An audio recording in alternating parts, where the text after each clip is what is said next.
While new fundraising numbers are also out for what is expected to be one of the closest House races next year. According to FEC filings, Colorado Democrat Adam Frisch raked in more than $2.5 million from April to June in what is his second bid to unseat Republican Lauren Boebert. This past November, Frisch fell just 546 votes, just 546 short of defeating the incumbent congresswoman, who is not shy for controversial and, frankly, sometimes downright offensive comments. Lauren Boebert, who's being challenged for her seat in Congress by Democrat Adam Frisch, is falling behind in polls, and she's worried about it.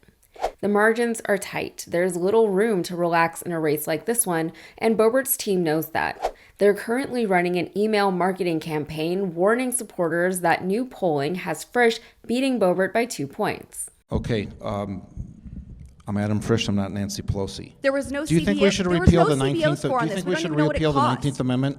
Excuse me? Do you think we should repeal the 19th Amendment of the United States Constitution?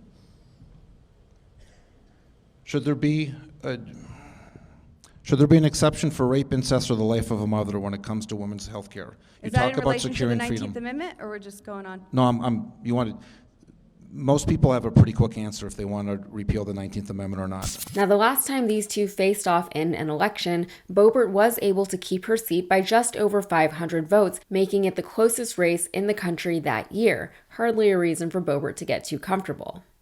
Adam Frisch would still have to win the primary in order to be on the ballot to represent Colorado's 3rd congressional district, but last month, polling from a Democratic polling firm showed Frisch beating Boebert by 2 points. Now, I know in a previous video, I think it was last week, we were talking about polling and how unreliable and or misleading, whether intentionally or unintentionally, polling can be. However, this particular polling firm, Keating Research, was the only firm to accurately predict the outcome of the 2022 race between Boebert and Frisch, so maybe they actually know a little bit about what they're talking about. On top of all of that, Frisch is out fundraising Boebert by more than double, with grassroots donors contributing $4.4 million to his campaign to unseat Boebert. Boebert has only raised $1.6 million.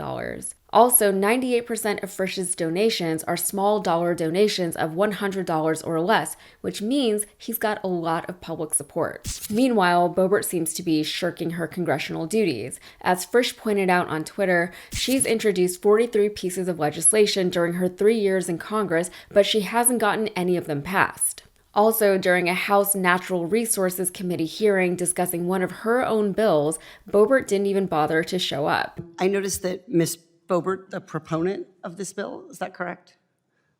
That she is not present in the room to speak about her bill. So, I would say that I am present and here and very consistently present and concerned about passing my bills. The Democratic representative from California, Katie Porter, who sits on the bipartisan committee, was sure to point out Boebert's absence. Boebert's seat is in such peril, apparently, that even some of her Republican colleagues are concerned that her seat is going to flip to the Democrats, more so even than they were in 2022 when she barely scraped by. In a Boebert campaign email, Trump's former campaign manager, Kellyanne Conway, wrote, quote, "If the election were held today, Lauren would lose."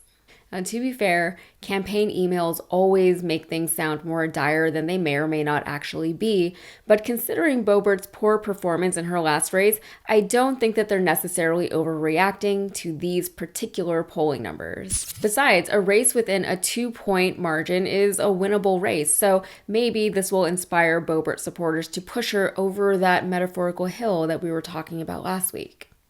Now, I am no political strategist, I don't pretend to be, but something that Republicans might want to consider going into 2024 is a primary for Boebert. She barely won in 2022, and if you believe the polls, she's not on track to win in 2024. Her rhetoric, her behavior, and her ineffectiveness as a congressperson could be alienating Republican voters in her district. I'd imagine, especially for those Republicans who still see themselves as somehow separate from the party's Trumpism or whatever it is that you want to call it, it's one thing to vote Republican, but it's almost another thing to vote for Lauren Boebert. All right, that's it for me. If you got anything out of this, please like and subscribe to the channel. Be sure to follow me on all the socials, and also please check out my new podcast, Modern Context. It's available wherever you get your podcasts. Thank you.